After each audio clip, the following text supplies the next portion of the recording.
مولانا شبلی نعمانی سے کسی نے پوچھا کہ بڑا آدمی بننے کا آسان طریقہ کیا ہے؟ انہوں نے جواب دیا، کسی بڑے آدمی کے اوپر کیچڑ اچھالنا شروع کر دو۔ اصل یہ ہے کہ کام کی دو قسمیں ہوتی ہیں۔ ایک کام وہ ہے جو معروف میدانوں میں ہوتا ہے، دوسرا وہ جو غیر معروف میدان میں کیا جاتا ہے۔ معروف میدان میں زور دکھانے والا آدمی فوراً لوگوں کی نظروں کے سامنے آ جاتا ہے۔ اس کے برعکس غیر معروف میدان میں محنت سے آدمی کو نہ شہرت ملتی ہے اور نہ مقبولیت۔ جس چیز کا عوام میں چرچا ہو، اس کے ساتھ اپنے کو ملانے میں آپ کا چرچا بھی بڑھے گا، اور جس چیز کا عوام میں چرچا نہ ہو، اس کے ساتھ لگنے میں آپ بھی چرچے سے محروم رہیں گے۔ اگر آپ کسی مسلمان شخصیت کے خلاف بولنے لگیں، کسی مشہور معلم کو اپنا نشانہ بنائیں، کسی حکومت سے ٹکراؤ شروع کر دیں، کوئی عالمی عنوان لے کر جلسہ جلوس کی دھوم مچائیں، تو فوراً آپ اخباروں کے صفحہ اول میں چھپنے لگیں گے۔ لوگوں کے درمیان آپ پر تبصرے شروع ہو جائیں گے۔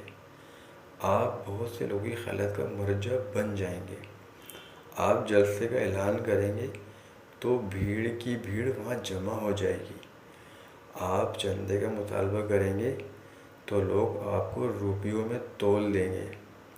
لیکن اگر آپ خاموش تعمیر کاموں میں اپنے آپ کو لگائیں گے، گنبد کے بجائے بنیاد سے اپنا کام کا آغاز کریں، انقلابی پوسٹر چھپانے کے بجائے خاموش جدوجہد کو اپنے شعار بنائیں، ملت کا جھنڈا بلند کرنے کے بجائے فرد کی اصلاح پر محنت کریں، سیاسی ہنگامہ چھیڑنے کے بجائے غیر سیاسی میدان میں اپنے مشغول کریں، تو حیرت انگیز طور پر آپ دیکھیں گے کہ آپ کے گرد نہ ساتھیوں کی بھیڑ ہے اور نہ چندہ دینے والوں کی قطاریں۔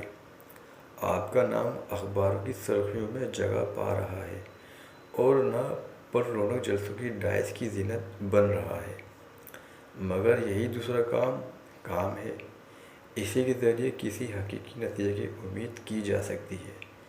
اس کے برعکس پہلا کام کے نام پر احتسال ہے۔ اس سے شخصی قیادتیں تو ضرور چمکتی ہیں، مگر قوم اور ملت کو اس سے کچھ ملنے والا نہیں ہے۔ ایک اگر کام ہے تو دوسرا صرف نام۔